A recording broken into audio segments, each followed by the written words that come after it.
Então hoje a gente vai falar sobre constelações sistêmicas. Para entender como é que funciona a constelação sistêmica, é importante conhecer um pouco sobre os campos morfogenéticos. E eu vou falar de um jeito assim super simples, bem descomplicado mesmo, para ficar mais fácil da gente entender o que é campo morfogenético. Então, hoje a gente escuta muito falar sobre informações que são salvas, são armazenadas na nuvem, num grande banco de dados que acontece em termos de internet, né? Então, a gente tem, por exemplo, o Dropbox. E no Dropbox todas as informações são compartilhadas e várias pessoas conseguem acessar ao mesmo tempo. Então, é mais ou menos isso que acontece com as informações no campo morfogenético. Esse campo seria um espaço não concreto, onde todas as experiências humanas são salvas, são armazenadas neste grande campo de informação. E todos nós conseguimos acessar essas informações armazenadas nesse campo. O que acontece é que algumas pessoas conseguem acessar e têm consciência que estão acessando este campo, e outras pessoas nem têm consciência, às vezes pensa em alguém e essa pessoa liga e de repente ela acha que foi uma coincidência, e na verdade não existe coincidência. Jung chama tudo de sincronicidade, tudo está acontecendo como deveria acontecer e existe um porquê. Pois bem, a partir do momento em que todas as informações, as experiências humanas são armazenadas nesse grande campo de informação chamado de campo morfogenético, para conhecer um pouco mais, você pode pesquisar sobre Rupert Sheldrake, que é o cientista que vem estudando há bastante tempo essa formação do campo mórfico. Então, a gente tem a constelação sistêmica. Na constelação sistêmica, é possível olhar para as informações da nossa família, do nosso sistema, que estão armazenadas neste campo, neste grande campo de informação. Mas isso acontece há muito tempo, vem acontecendo ao longo da história da humanidade. Porém, a nossa família funciona de uma forma específica e que pode gerar desordem. E essa desordem pode acarretar em dificuldades profissionais, pessoais, de relacionamento, de saúde para gerações futuras.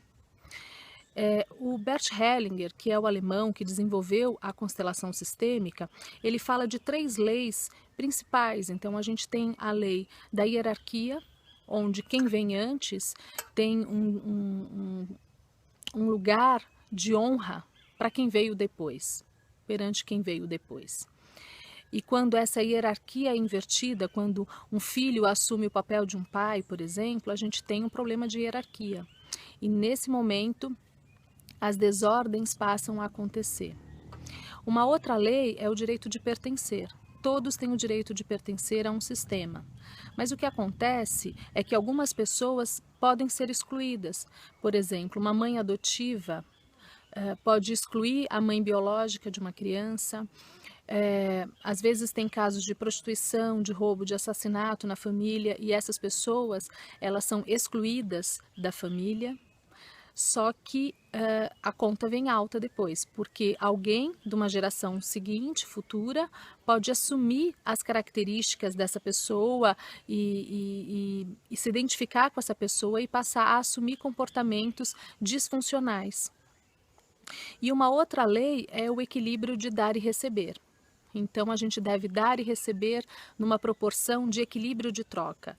Quando um dá mais que o outro, a gente entra em desequilíbrio de troca e também as relações acabam ficando disfuncionais. Como que acontece num processo de constelação? Então, a gente pode fazer uma constelação em grupo. Na constelação em grupo, várias pessoas que não se conhecem necessariamente participam de uma vivência em grupo, onde algumas pessoas que são chamadas de constelados vão contar qual é o seu problema, qual é a sua questão, o que quer olhar. Então, às vezes é o casamento, e quando ela fala sobre o casamento, ela não precisa dar muitos detalhes, ela apenas vai falar assim, eu estou com uma dificuldade no meu casamento, e aí o constelador pede para a pessoa escolher dentre aqueles participantes, que são chamados de representantes, alguém que possa representar a ela mesma. Então ela olha para todos e ela se sente chamada por uma pessoa. e ela fala, eu quero que você me represente. E depois ela escolhe alguém para ser o marido, e aí o constelador vai contando quais são as pessoas que podem compor essa cena inicial.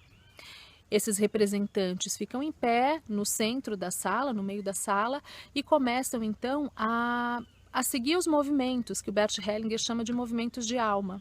Então essas pessoas começam a se movimentar só respeitando a vontade do corpo. Então, meu corpo quer ficar deitado, meu corpo quer ficar sentado, eu não quero olhar para ela, eu sinto uma raiva, eu sinto uma vontade de chorar, e vai apenas respeitando essas informações, que são informações vindas do campo mórfico.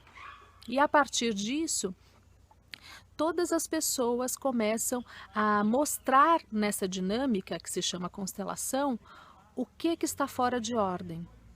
E o constelador, seguindo, né, todos os conhecimentos do Bert Hellinger, acaba ajudando a devolver a ordem, facilitando esse processo para que a ordem volte a funcionar. Então, o constelado que participa de uma constelação, ele pode ver e ter consciência do que está acontecendo, por que aquele problema está funcionando daquele jeito. Então ele tem um grande processo de tomada de consciência. Fora isso, como as informações, lembra, todas as experiências são salvas nessa rede, nessa grande nuvem, né, nesse campo. Então todas as experiências também da constelação são armazenadas neste campo. E todas as pessoas então têm a possibilidade de acessar essas informações.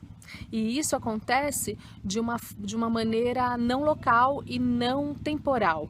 Então, ela pode ter acesso às informações estando aqui, ou já tendo ido, ou para gerações futuras que ainda estão por chegar. Outra forma de acontecer a constelação também é a constelação individual.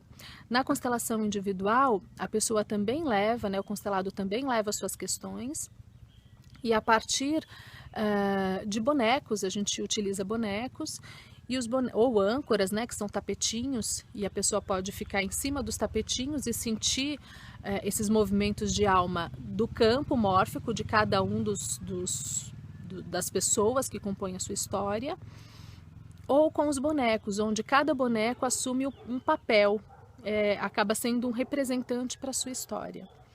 E com base nessa dinâmica, acontece a mesma coisa. O constelado pode ter consciência do que está acontecendo para aquele problema, por que está acontecendo aquele problema, e também pode encontrar saídas, formas de resolver, não só no mental, mas também na alma dele. Então, a constelação hoje é uma ferramenta poderosíssima que realmente transforma a vida das pessoas. Então, a constelação hoje vai ficar por aqui. E depois a gente fala sobre outros temas.